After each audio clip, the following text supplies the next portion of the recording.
ये कहानी एक ऐसी बूढ़ी माँ की है जिसकी बेटी उसे 17 साल की उम्र में छोड़ के चली गई थी। उस बेचारी बूढ़ी माँ का साथ देने के लिए कोई नहीं था और धीरे धीरे उनका शरीर कमजोर होने लग गया था। वो ठीक से चल भी नहीं पाती थी। उनके रीढ़ की हड्डी कमजोर होने की वजह से उन्हें झुककर चलना पड़ता था। जब उनकी बेटी कई सालों तक अपने गाँव वापस नहीं आई तो उन्होंने दिन के काम काज में ही व्यस्त रहना सही समझा और इसी तरह कई साल बीत गए। इसके बाद हम देखते हैं कि उसकी बेटी की उम्र अब 32 साल हो चुकी है और उसका एक 7 साल का बेटा भी है जिसका नाम सांगवू है। सांगवू की माँ 15 सालों के बाद अपने गाँव जा रही थी। उसका बेटा उससे पूछता है कि उसकी दादी माँ कैसी है और क्या उन्हें ठीक से सुनाई और दिखाई देता है, लेकिन उसकी माँ को उसके किसी भी सवाल का पता नहीं था क्योंकि उसे खुद भी नहीं पता था कि इतने सालों में उनका क्या हाल हो चुका है। वो दोनों अपने गांव जाने वाली बस में बैठे थे, लेकिन रास्ते में गांव के लोग एक मुर्गी के बच्चे को पिंजरे से निकाल देते हैं और वो सांगवू और उसकी माँ के ऊपर कूदकर उनके कपड़ों को गंदा कर देता है। उसके बेटे को ये जगह बिल्कुल पसंद नहीं आती क्योंकि इस गाँव में बहुत सारे कच्चे रास्ते थे जहाँ पर बहुत सारी मिट्टी उड़ती थी। वो अपनी माँ से घर वापस चलने की जिद करता है, लेकिन वो उसे डांट फटकार के किसी तरह अपनी माँ के घर ले आती है। यहाँ पर हम उसकी माँ को देखते हैं जो अब बहुत बूढ़ी हो गई थी। वो बोल नहीं सकती है और उनके सुनने की शक्ति भी बिल्कुल खत्म हो चुकी है।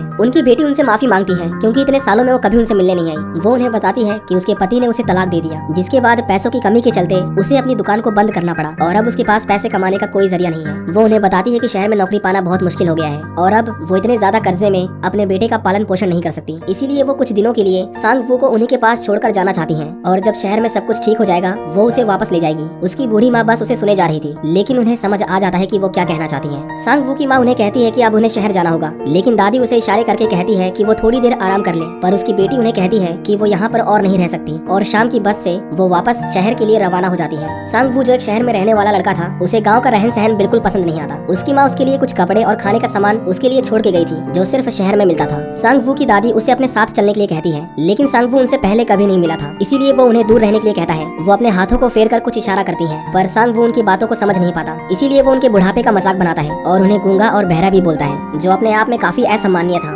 ये जानकर दादी माँ को बहुत बुरा लगता है, जिसके बाद दादी अकेले ही आगे जाने लगती है। सांगवू उनका पीछा करता है, पर वो ऐसे नाटक कर रहा था जैसे वो उनका पीछा नहीं कर रहा। रात को वो दोनों साथ में खाना खाते हैं। उसकी दादी अपने हिस्से का खाना भी उसे दे देती है। वो हमेशा वीडियो गेम्स खेलता रहता था और उसकी दादी उसे उत्सुकता से देखती रहती थी, पर कभी भी उसे कुछ कहती नहीं थी। उनके गाँव में टॉयलेट की सुविधा नहीं थी, इसीलिए सांगवू को एक पॉट के अंदर टॉयलेट करना पड़ता था, जिसे उसकी दादी ही हमेशा अपने हाथों से साफ किया करती थी। सांगवू उन्हें हर सवेरे 2 बाल्टियों का भार उठाते हुए देखता था। उनके अंदर एक ठहराव था, मानो ऐसा है कि उन्होंने अपने जीवन के अच्छे और बुरे लम्हों को जी लिया है। एक दिन एक लड़का उसके घर आता है और वो सांगवू को अपने साथ खेलने के लिए कहता है, पर उसे अकेले रहना ही पसंद था, इसीलिए वो उसे मना कर देता है। उसकी दादी उसे कभी कुछ नहीं कहा करती थी, बस उसे जिस चीज की जरूरत है वो उसे दे दिया करती थी। लेकिन कुछ दिनों के बाद सांगवू अकेले रहकर तंग आ गया था। वो एक दिन अपने घर के नीचे गाँव की ओर जाता है, पर उसे कोई दिखाई नहीं देता जो उसके साथ खेल सके। वो थक हार के वापस आ जाता है। उसकी दादी खाली समय में सिलाई किया करती थी। वो अपने पोते को सुई में धागा डालने के लिए कहती है क्योंकि उनकी आंख कमजोर थी और उन्हें ठीक से दिखाई नहीं देता था। सांगवू धागे को डालकर दोबारा से अपना वीडियो गेम खेलने लगता है, लेकिन जब भी धागा खत्म होता था वो सांगवू से दोबारा से सुई में धागा डालने के लिए कहती थी। सांगवू इससे बहुत इरिटेट हो गया था। वीडियो गेम्स खेलते खेलते उसकी बैटरी खत्म हो जाती है। सांगवू अपनी दादी से कुछ पैसे मांगता है ताकि वो नई बैटरियां खरीद सके, लेकिन उसकी दादी ने गरीबी में अपना जीवन बिताया था और उनके पास इतने पैसे नहीं थे।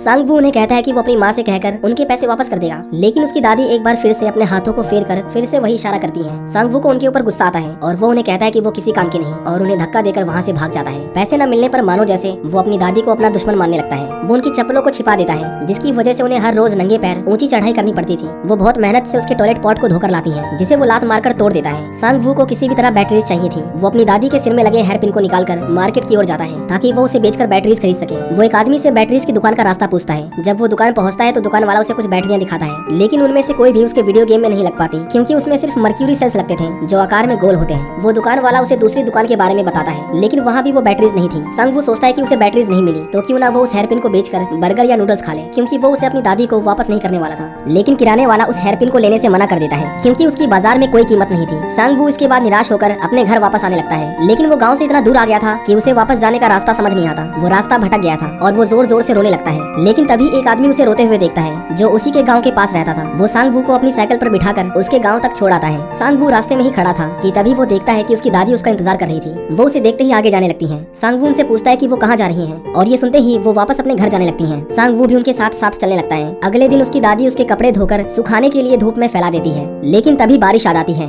और वो कपड़े भीगने लगते हैं। सांग वू पहले तो उन्हें नीचे उतार लेता है और जब दोबारा से धूप निकलती है तो वो अपने कपड़ों पर तो दो कपड़े रोकने वाले क्लिप्स लगाता है, लेकिन अपनी दादी के कपड़ों पर एक भी क्लिप नहीं लगाता। लेकिन उसे महसूस होता है कि इससे शायद उनके कपड़े हवा में उड़ जाएंगे और उसकी दादी के पास पहनने के लिए और कपड़े नहीं थे, इसीलिए वो उस पर भी एक क्लिप लगा देता है। उसकी दादी उससे पूछती है कि तुम खाने में क्या खाओगे, जिस पर वो उन्हें पिज्जा बर्गर लाने को कहता है, लेकिन दादी माँ को शहर के खाने के बारे में जानकारी नहीं थी। सांग वू उन्हें पिज्जा बर्गर की फोटो दिखाता है पर उन्हें कुछ समझ नहीं आता। आखिर में वो मुर्गे की आवाज निकालकर उन्हें फ्राइड चिकन लाने को कहता है। उसकी दादी तुरंत ही कुछ खरबूजे लेकर शहर की ओर निकल जाती है, क्योंकि उसे बेचकर ही वो उसके लिए चिकन लाने वाली थी। जब दादी माँ बाजार से वापस आती हैं तो जोर की बारिश हो रही थी और वो पूरी भीग गई थी। उन्हें बहुत ज्यादा ठंड लग रही थी, लेकिन वो किसी तरह उसके लिए चिकन बनाती हैं। सांग वू इंतजार करते करते सो गया था। दादी उसे उठाती है और उसे कहती है कि उन्होंने उसका मनपसंद खाना बनाया है। उन्हें लगा कि ये सांग वू को बहुत पसंद आएगा, लेकिन उसे रेस्टोरेंट वाला फ्राइड चिकन चाहिए था, ना कि उबला हुआ मांस का टुकड़ा। वो उसे देखते ही खाने से मना कर देता है और जोरों से रोने लगता है। उसकी दादी उदास हो जाती है क्योंकि उसके पोते को उसका बनाया हुआ खाना पसंद नहीं आया। इसी तरह शाम से सुबह हो जाती है।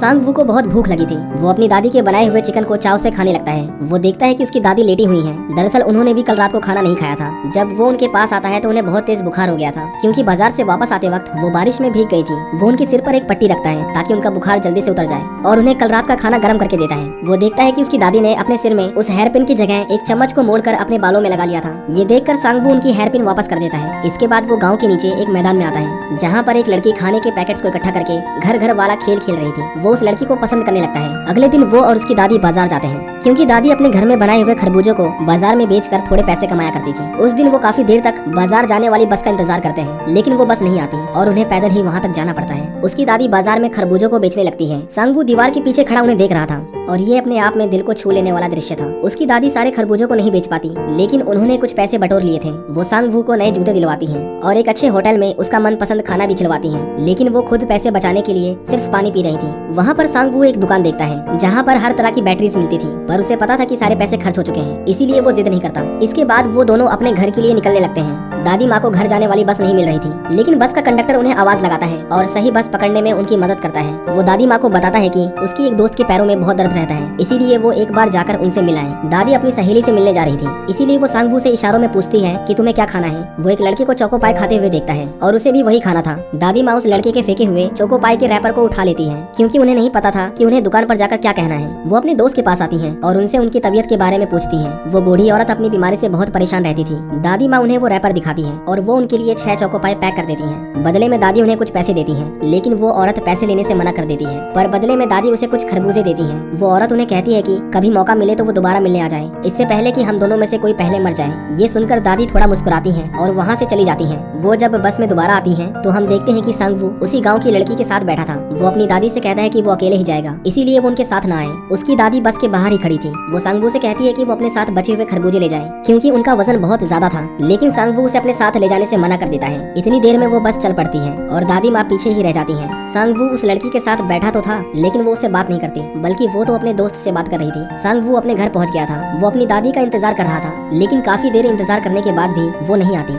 वो बस स्टैंड पर जाता है। वहाँ कई बसें आती जाती हैं, पर किसी में भी उसकी दादी नहीं थी। लेकिन कुछ देर बाद हम उन्हें पैदल आता हुआ देखते हैं, क्योंकि उनके गांव आने वाली वो आखिरी बस थी जो सांग वू की वजह से उनसे छूट गई थी। वो कई किलोमीटर उस बोझ को अकेले ही उठाकर ला रही थी, जिसे सांग वू ने साथ ले जाने से मना कर दिया था। उसे एहसास होता है कि उसने कितना गलत किया है। वो तुरंत ही उनके थैले को उठा लेता है। अगले दिन वो दोबारा से उस लड़की के साथ खेलने जाता है, लेकिन वो वहाँ पर नहीं थी। वो उसके दोस्त को देखता है जिसके सिर पर लकड़ी का गट्ठा था। सांग वू उसे कहता है कि जोर से भागो, तुम्हारे पीछे एक गाय तुम्हें मारने के लिए आ रही है। ये सुनकर वो लड़का जोर से भागता है, पर आगे जाकर वो गिर जाता है। जब वो पीछे मुड़कर देखता है तो वहाँ पर कोई नहीं था। उसे सांग वू पर बहुत गुस्सा आता है, पर सांग वू वहाँ से भाग जाता है। उसे आगे जाकर वही लड़की मिलती है जो उससे कहती है कि वो उसे ही ढूंढ रही थी। ये सुनकर वो बहुत खुश होता है और इसके बाद वो पूरे दिन सिर्फ मुस्कुराता ही रहता था। वो देखता है कि उसके बाल बड़े हो गए थे। बड़े बाल उसे पसंद नहीं थे। वो अपनी दादी से कहता है कि वो उसके बाल थोड़े से छोटे कर दे। दादी माँ उसके बालों को काटना शुरू करती है, लेकिन धीरे धीरे सांग वू को नींद आ जाती है और वो सो जाता है। कुछ देर बाद उसकी दादी उसे उठाती है और वो देखता है कि उसकी दादी ने आगे के बालों को बहुत छोटा कर दिया था, जो देखने में काफी बुरा लग रहा था। वो जोर जोर से रोने लगता है, क्योंकि अब वो ऐसा चेहरा लेकर उस लड़की से नहीं मिल पाएगा।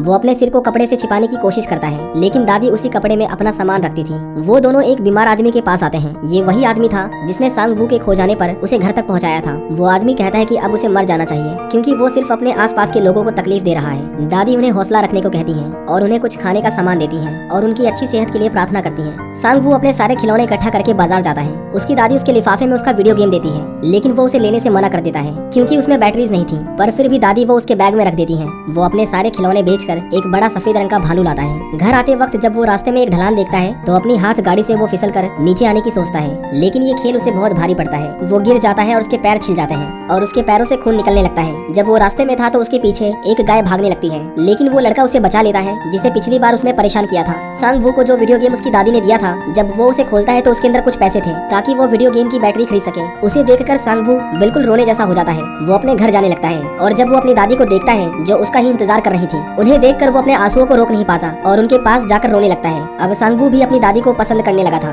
दादी उसे एक लेटर दिखाती है जो उसकी माँ ने उसके लिए भेजा था और उसमें लिखा था कि कुछ ही दिनों में वो उसे लेने के लिए आने वाली है। सांग वू अपनी दादी को लिखना सिखाता है क्योंकि वो बोल नहीं सकती थी। वो लिखने की पूरी कोशिश करती है लेकिन वो लिख नहीं पाती। सांग वू ये सोचकर रोने लगता है कि अगर वो कभी बीमार हुई तो उसे कैसे पता चलेगा। वो उन्हें कहता है कि अगर वो खाली पन्ना भी उन्हें भेज देंगी तो वो समझ जाएगा और तुरंत ही उनके पास आ जाएगा। उस रात सांग वू सोता नहीं। वो पोस्ट कार्ड पर कुछ मैसेज लिखता है ताकि जब भी वो बीमार हो जाए तो उसकी दादी सिर्फ उन कार्ड्स को भेजकर उसे बता सके। अगली सुबह उसकी माँ उसे लेने के लिए आती है। वो दादी माँ को अपना ध्यान रखने के लिए कहती है और उन्हें कहती है कि अगली बार वो आएंगी तो उनके लिए गर्म कपड़े भी लाएंगी। वो सांग वू से कहती है कि क्या तुम अपनी दादी माँ से कुछ कहना चाहोगे, लेकिन वो कुछ नहीं बोलता। वो जाते जाते उन्हें वो कार्ड्स दे देता है। उसकी दादी उसे खिड़की के शीशे पर हाथ मारकर उसे बुलाती है, लेकिन सांग वू उन्हें अनदेखा करने की कोशिश करता है क्योंकि वो नहीं चाहता था कि उसके जाने के बाद उसकी दादी उसे याद करके परेशान हो। लेकिन जैसे ही बस जाने लगती है वो तुरंत ही पीछे की ओर भागकर उन्हें अपना हाथ फेर कर इशारा करता है। वो कहते हैं ना कि बच्चे मन के सच्चे होते हैं। सांग वू भी अपनी दादी से प्यार करने लग गया था, लेकिन शायद उनकी किस्मत में अकेले रहना ही लिखा था। वो कुछ बोल नहीं सकती थी, लेकिन उनका प्यार उनके कामों में झलकता था। उन्होंने कभी भी सांग वू को परेशानी में नहीं आने दिया। दादी माँ इसके बाद अकेले ही अपने घर तक जाती हैं और अब उन्हें सांग वू के दोबारा आने तक इसी तरह अकेले अपना जीवन बिताना था। और हमें इस कहानी के अंत तक भी पता नहीं चल पाया कि दादी अपने हाथों को फेर कर क्या कहना चाहती थी, और यहीं पर ये कहानी खत्म हो जाती है। ये मूवी सन 2002 में रिलीज हुई थी और ये अपने समय की दूसरी सबसे ज्यादा पैसे कमाने वाली फिल्म थी। साउथ कोरिया में इसे ग्रैंड बेल अवार्ड से नवाजा गया, जिसकी मान्यता साउथ कोरिया में ऑस्कर के बराबर होती है। आपको ये कहानी कैसी लगी हमें कमेंट करके जरूर बताएं।